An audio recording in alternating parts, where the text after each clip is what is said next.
इस वीडियो के अंदर हम समझेंगे adverbial clause with subordinating conjunction when. Adverbial clause sentence phrase और क्लॉज में क्या डिफरेंसेस है उसको अलग से वीडियो के अंदर कवर किया गया है। आप वो वीडियो देख सकते हैं। सबऑर्डिनेटिंग कंजंक्शन कंजंक्शन के भी वीडियोस बनाए गए हैं टाइप्स, जैसे कोऑर्डिनेटिंग, कोरिलेटिव। अब हम समझ रहे हैं सबऑर्डिनेटिंग कंजंक्शन, और यहाँ हम व्हेन वाले स्ट्रक्चर को समझेंगे। अक्सर ऐसा होता है कि सबऑर्डिनेटिंग कंजंक्शन से जो सेंटेंस शुरू होता है वो कहलाता है एडवर्बियल क्लॉज। ओके, अब यहाँ पे हम व्हेन वाले स्ट्रक्चर को देखते हैं। Combine the sentences using when and while. यहाँ व्हेन और व्हाइल को इस टॉपिक के अंदर ले लिया गया है क्योंकि व्हेन और व्हाइल सेम पैटर्न को फॉलो करते हैं। और एक हेडिंग आपकी आसानी के लिए बनाई गई है, शॉर्ट एंड लॉन्ग एक्शन। एक लॉन्ग एक्शन आएगा, एक शॉर्ट एक्शन आएगा, वो एग्जाम्पल से हम समझते हैं।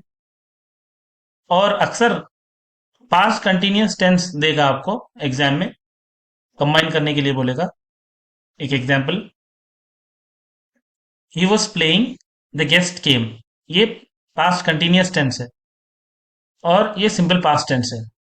इसको हमने कहा लॉन्ग एक्शन और इसको कहा हमने शॉर्ट एक्शन। और जब ऐसे दो सेंटेंसेस आपको देगा और कंबाइन करने के लिए बोलेगा व्हेन से, तो व्हेन आप लॉन्ग एक्शन के साथ लगाएंगे।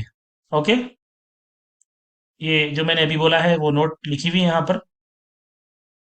आपका सेंटेंस ऐसे बनेगा, when he was playing the guest came. Okay,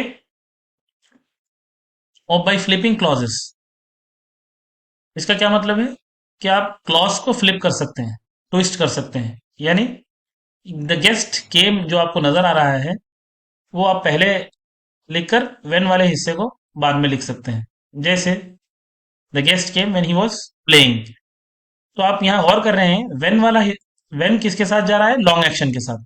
और जब सेकेंड पार्ट भी मेंशन कर रहे हैं आप यहाँ पे, तो व्हेन लॉन्ग एक्शन के साथ ही जा रहा है। Okay, if when is mention in the second part don't put comma. हाँ, हम जब यहाँ पे व्हेन सेकेंड पार्ट के as a second part use कर रहे हैं तो हम कॉमा नहीं डालेंगे। ओके, अब कुछ सेंटेंसेस आपको दिए गए हैं, आपको करना है। You can check the answers. Combine using while. अब आपको क्या करना है, वाइल से सेंटेंस बनाना है और ज्यादा कुछ करना नहीं है आपको। जैसे आप वेन के साथ किए थे वैसे ही वही रूल को फॉलो करेंगे। यानी वाइल आप लॉन्ग एक्शन के साथ रखेंगे।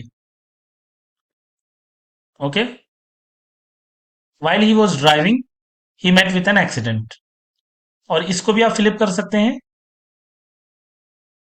ही मेट विथ एन एक्सीडेंट पहले लिखकर वाइल को बाद में लिखते हैं। और वही रूल फॉलो करना होगा। अगर आप वाइल सेकेंड पार्ट में यूज कर रहे हैं तो आप डोंट पुट कॉमा। ओके, कुछ सेंटेंसेस अगेन आपके लिए, आप इसका भी आंसर चेक कर सकते हैं। यहां पर आपको combine fifth sentence using when. He was running and fell down, इसको आप व्हेन से कंबाइन करना है।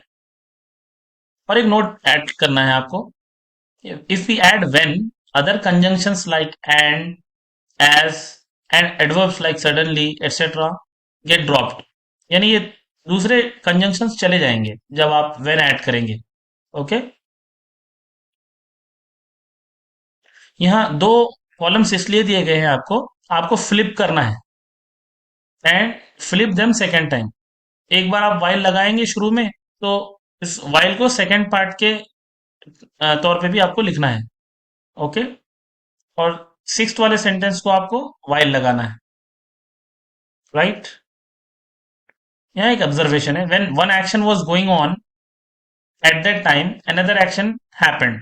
ऐसा हो रहा है, एक एक्शन चल रहा है दूसरा एक्शन हो रहा है, तो past continuous tense is used for the action which was going on. वही बात बताई जा रही है कि ये पास्ट कंटिन्यूअस टेंस यूज होगा जो एक्शन चल रहा है, और जो एक्शन हो गया है उसके लिए हम सिंपल पास्ट टेंस यूज करेंगे। एक ऑब्जर्वेशन है, आप इसको भी और डिटेल में समझ सकते हैं, जो past continuous tense simple past tense के अंदर भी एक्सप्लेन किया गया है। You can check the answers. आपको एग्जाम में सेंटेंस दिया इस तरीके से, I found some grapes an old man was sleeping, ये भी आपको करना है। You can check the answers. Hope you have got the complete idea about when and while structure. Thank you.